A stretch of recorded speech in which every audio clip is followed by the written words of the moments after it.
Europe 1 matin, 6h, 9h. Thomas Schnell.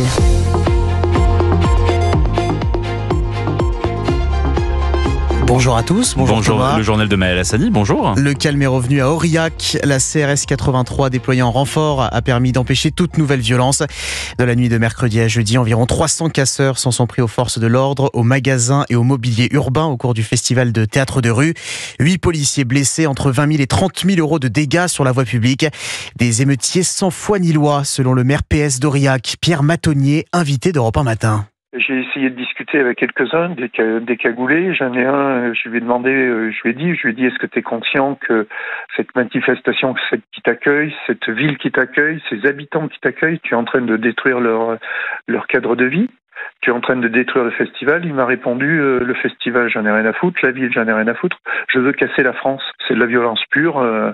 C'est des thèses radicales qui compromettent même notre société, en fait, au final, et qui se situent en parallèle avec une volonté de destruction absolue. Donc, ils se logent dans toutes les manifestations, que ce soit les manifestations culturelles, sportives, écologiques.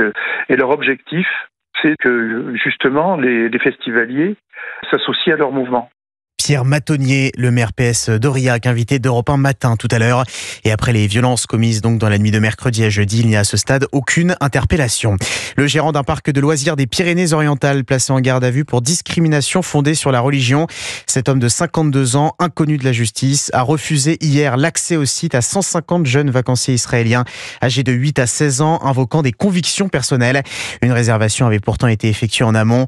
Le président du CRIF réclame des sanctions exemplaires contre le gérant du parc. Internet est une zone de non-droit. L'inquiétude ce matin du ministre de l'Intérieur Bruno Retailleau après la mort de Jean Portmanov. Ce vidéaste de 46 ans est décédé dans son sommeil en direct sur la plateforme Kik.com en début de semaine. Après des mois à subir violence et humiliation de la part de ses acolytes sous les yeux de milliers d'abonnés. Hier, une première autopsie a permis d'écarter tout lien entre le décès et l'intervention d'un tiers. Une nouvelle illustration du climat de violence dans lequel évolue le personnel soignant. L'antenne SOS Médecins de Beauvais porte plainte contre un patient après une agression survenue en début de semaine. Un homme s'est présenté dans les locaux pour obtenir un rendez-vous, mais face à l'absence de disponibilité, il s'est mis à insulter les soignants et à saccager le mobilier, Charles Bouchin. Oui, lundi, aux alentours de midi, l'individu se présente au cabinet médical pour la prolongation de son arrêt de travail. La secrétaire lui explique que personne ne peut le recevoir tout de suite. Le patient insiste, un rendez-vous est proposé à 14h. Mais toujours frustré, l'individu finit par s'énerver et devient violent. Le président de SOS Médecins, Philippe Paranque. Il a insulté la secrétaire et puis il est parti en tapant dans la porte, le sas de sortie, où il a cassé la porte de l'entrée du sas et en mettant des coups de pied dans la porte. Un médecin tabassé à Lille, un autre menacé à Saint-Nazaire. En l'espace de 2 mois, 4 plaintes ont été déposées par l'association. En plus des insultes permanentes par téléphone, le personnel est désormais confronté à des comportements agressifs au sein même des cabinets. Le personnel est agressé de plus en plus fréquemment. Il y a certains individus qui n'ont plus de limite. C'est une minorité de gens qui sont hors contrôle et à chaque fois, c'est pour une mauvaise raison. Et donc c'est cette population-là qui devient de plus en plus récurrente. Le président décrit un climat délétère dans les cabinets, mais pour autant, pas question de transformer les centres en bunker. SOS Médecins va continuer d'assurer la prise en charge médicale 24 heures sur 24 et 7 jours sur 7. Charles Bouchin, Israël hausse le ton de manière spectaculaire. Le ministre de la Défense promet ce matin de détruire la ville de Gaza si le Hamas n'accepte pas la paix à ses conditions. Un projet de cessez-le-feu présenté par les médiateurs égyptiens et qataris avait reçu en début de semaine le feu vert du mouvement terroriste, mais pas celui de l'État hébreu.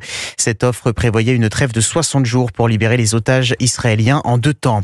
En France, c'est la rentrée à gauche et après le début des journées d'été des écologistes hier, coup d'envoi des amphis d'été de la France insoumise dans la Drôme.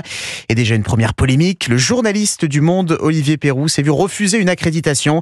Cet homme est aussi le co-auteur du livre La Meute, qui décrit les méthodes autoritaires de Jean-Luc Mélenchon à la tête de son mouvement. Si vous prenez la route dans les prochaines heures, soyez patients, circulation compliquée dès aujourd'hui. Bison futé voie rouge sur une large moitié sud dans le sens des retours. Demain ce sera pire, drapeau noir dans le quart sud-est, rouge partout ailleurs. Et puis c'est le début de la 2e journée de Ligue 1 de football. Aujourd'hui, première rencontre à 20h45 entre le Paris Saint-Germain et Angers. C'est le grand retour des champions d'Europe au Parc des Princes. Et puis après une semaine compliquée marquée par la mise à l'écart d'Adrien Rabiot et de Jonathan Rowe, l'Olympique de Marseille affrontera demain le Paris FC à 17h. Merci Maël Hassani. 8h35.